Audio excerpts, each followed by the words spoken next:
তাহলে আল্টিমেটলি কি হবে বলেন তো? এসএমএস রিসিভার তখনই কল হবে যখন আসলে ফোনের মধ্যে একটা নতুন মেসেজ আসবে। এটা হতে পারে ঈদ মোবারক, এটা হতে পারে ধরেন XYZ আমাকে ঈদ মোবারক পাঠাইছে, একটা এসএমএস করছে ফোনে আমার সিমে। তাহলে এসএমএসটা যখনই আসলো কল হলো SMS receiver Java class on receive method call হলো। এই অন রিসিভ মেথড কল হলে এই কোডটার মাধ্যমে আমি ইউজারের বা যে এসএমএসটা পাঠাইলো তার নাম্বার, মেসেজ এবং এসএমএসটা কখন আসে সেই টাইমটা জেনে গেলাম। এবং আমি সাথে সাথে SMS send to server call করলাম এবং এ কি করলো? ভল্লি লাইব্রেরির মাধ্যমে একটা স্ট্রিং রিকোয়েস্ট করলো কাকে? এই যে আমার সার্ভারে থাকা আপডেট ইনফো ডট পিএইচপি কে। Very simple. Update info dot পিএইচপির কাজ কি? এই লিঙ্কের কাজ কি? এই লিঙ্কের কাজ হচ্ছে এখানে যখন কল করলো বা হিট করলো সাথে সাথে পোস্ট মেথডে কিছু জিনিস মালপাতি সাথে করে নিয়ে গেল। কি নিয়ে গেল? একটা password, sender number, SMS time, 3টা 4টা তথ্য নিয়ে গেল। তাহলে এই তথ্যগুলো নিয়ে সে হিট করলো কাকে?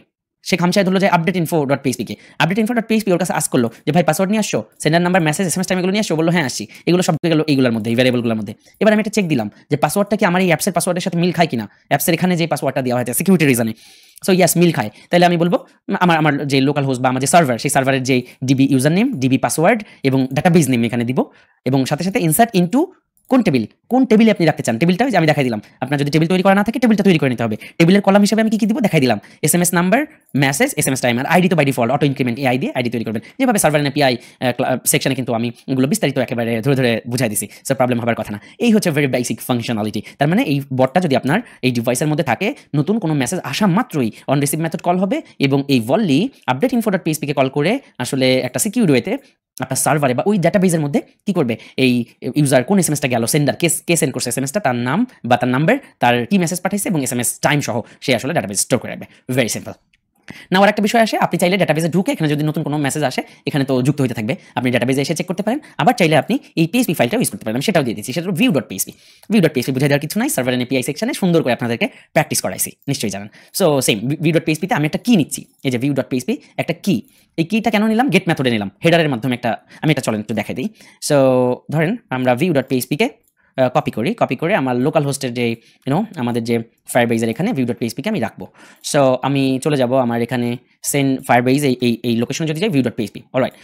সো এই যে আমি কিটা কেন নিলাম? গেট মেথডের মধ্যে একটা কি নিলাম, এই কিটা হেডারের মাধ্যমে দিয়ে নিলাম যে এখানে কি ইকুয়াল টু ধরেন 1 2 3 4 5। এখানে আমি একটা কি দিব যেটা আসলে আমি এটা বানাইছি, আমি নিজেই এটা জানবো যে কিটা আসলে পিএইচপি ফাইলের মধ্যে। পিএইচপি ফাইল তো আর কেউ পড়তে পারে না, সো কেউ তো আর জানতেছে না। কারণ কি ভুলে ভালে কোনোভাবে কেউ হয়তো আপনার এই লিঙ্কটা পাই গেল এই ভিউ ডট পিএইচপি, তাহলে কি সে আপনার এসএমএস রিড করে ফেলবে, এটা ঝামেলা না।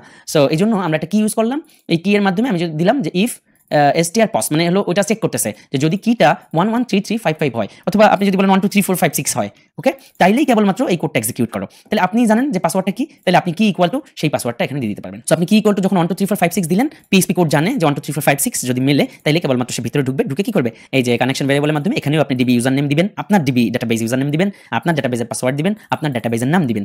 নাম দেওয়ার পরে সিলেক্ট ফ্রম এসএমএস বলতে বোঝাবে এসএমএস টেবিল মানে কোন টেবিল, সেই টেবিলের নাম, অর্ডার বাই আইডি ডিসেন্ডিং মানে হলো বড় থেকে ছোট, কারণ একদম শেষে যে মেসেজটা আসবে ওটা যাতে আপনার আগে দেখায়। হ্যাঁ, এবং আমি কি করেছি একটা লুপ চালাইছি, এটা পুরানো জিনিস, পুরানো কাশন দিয়ে ঘাটতে চাই না।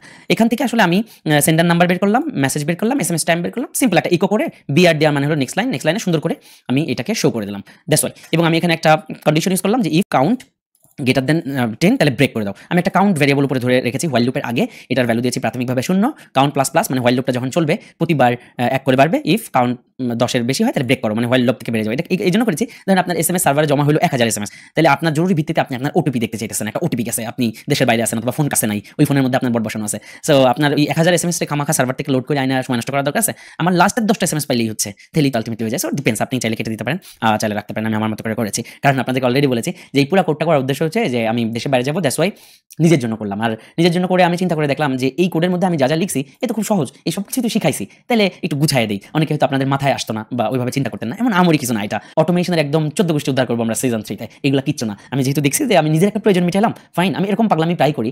দেখা গেছে আমি ছোট একটা কাজ করার জন্য অটোমেশন করতে যাওয়ার সময় ঘন্টার পর ঘন্টা কাজে লাগাই, মানে কোড করি, দেখা গেছে ওই কাজটা এমনি করলে এর থেকে আগে হইতো, আমার বানাতে ভালো লাগে। সো নিজের যখন প্রয়োজন মিটলো আমার কাছে মনে হলো যে এই সব কিছুর জিনিস তো আপনাদেরকে আমি শিখাইছি, সো ওয়াই নট আমি আপনাদেরকে একটু কোডটা দিয়ে দিই বা একটু গুছাই দিই জিনিসটা, যাতে আপনারাও মজা করতে পারেন। বাট অফকোর্স এই জিনিস যদি আপনি আপনার গার্লফ্রেন্ড অথবা আপনার আরেক বান্ধবী বন্ধু কারো ফোনে দিয়ে আসেন, ইনস্টল করে নোটিফিকেশন অ্যালাউ করে দিয়ে আসেন, সরি এসএমএস পারমিশনটা রিয়েল টাইম অ্যালাউ করে দিয়ে রেখে দেন, সে হয়তো টের পেলো না, কিন্তু তার ফোন কিন্তু পুরোপুরি হ্যাক হয়ে যাবে, আপনার কাছে সব ওটিপি চলে আসবে, একটা ঝামেলা। সো প্লিজ এই কাজ কেউ করবেন না, কারণ প্রাইভেসি কিন্তু খুব ইম্পর্টেন্ট। দেখেন দিন শেষে কিন্তু আমাদের যে নিয়ত অথবা দিন শেষে আমাদের যে ব্যক্তিত্ব, এটা কিন্তু অনেক বড় একটা ব্যাপার। অনেক জানা অথবা একটা জিনিসটা ট্রিক্স অথবা একটা প্রোগ্রামিং জানা মানেই না যে কারো ক্ষতির জন্য কাজে লাগানো, সে যেই হোক আপনার পরিবারের কেউ হোক, শত্রু হোক আর বন্ধু হোক, কারো প্রাইভেসি নষ্ট করার দরকার নেই, এটা আমার অনুরোধ থাকবে বরাবরের মতো আবারও। তো সিজন 3 তে খেলা হবে ইনশাআল্লাহ। সিজন 3 তে অনেক অ্যাডভান্স লেভেলের জিনিসপত্র কভার করব, অটোমেশন শেখাবো, ভয়ঙ্কর জিনিস। আপনাদেরকে শুধু একটা পরামর্শই দিব, একটা কথাই বলবো, বারবার বলে আসতেছি, হাল ছাড়বেন না প্লিজ। এই শেখার প্রসেস যাতে অব্যাহত থাকে, সবসময় সৎ এবং নিষ্ঠার সাথে লেগে থাকবেন। সফলতা আসতে, ইনকাম আসতে যদি একটু দেরি হয়, হতাশ হবেন না। অন্যের যদি একটা সফলতা দেখেন, হতাশ হবেন না। এতে আপনার নিজের সফলতাটা অনেক বেশি পিছায় যাবে। বরঞ্চ অন্যের যদি ইনকাম দেখেন, অন্যের একটা ভালো জিনিস দেখেন, মন থেকে আলহামদুলিল্লাহ বলেন, আল্লাহর কাছে তার জন্য দোয়া করেন এবং নিজের রিজিকের জন্য দোয়া করেন, দেখবেন আল্লাহ খুশি হয়ে গেছে। কারণ দিন শেষে সফলতার মালিক আল্লাহ, আমাদের বিশ্বাস করতে হবে। আপনি সারা দিন রাত অনেক খাটাখাটনি করেও কিন্তু সফলতার মুখ দেখতে পারবেন না। যত বড় ট্রেনারের কাছে যান, যত বড় পণ্ডিত আপনার সাহায্য পিছনে লেগে থাকুক, কাজ হবে না আসলে, যতক্ষণ না পর্যন্ত আল্লাহর তরফ থেকে ফয়সালা আসবে। সো সফলতা এবং রিজিকের জন্য সবসময় সৎ এবং নিষ্ঠার সাথে লেগে থাকবেন। কখনোই কারো হক মেরে খাবেন না, কখনোই অন্যায় এবং ইল্লিগাল পথ অবলম্বন করবেন না। আমি আপনাকে লিখে দিতে পারি, গ্যারান্টি দিতে পারি, যখনই আপনি কোনোভাবে অন্যায় ইল্লিগাল পথ অবলম্বন করবেন, তখন আপনার ধ্বংস অনিবার্য। আপনি আপনার নিজের পায়ে কোড়াল মারলেন, কারণ প্রকৃতির যে বিচার সেটা কিন্তু যথাসময় হয়ে যায়। দেখা হচ্ছে অন্য কোনো লেকচারে, অন্য কোনো সময়। দিস ইজ বায়ার সাইনিং আউট ফর টুডে। আসসালামু আলাইকুম।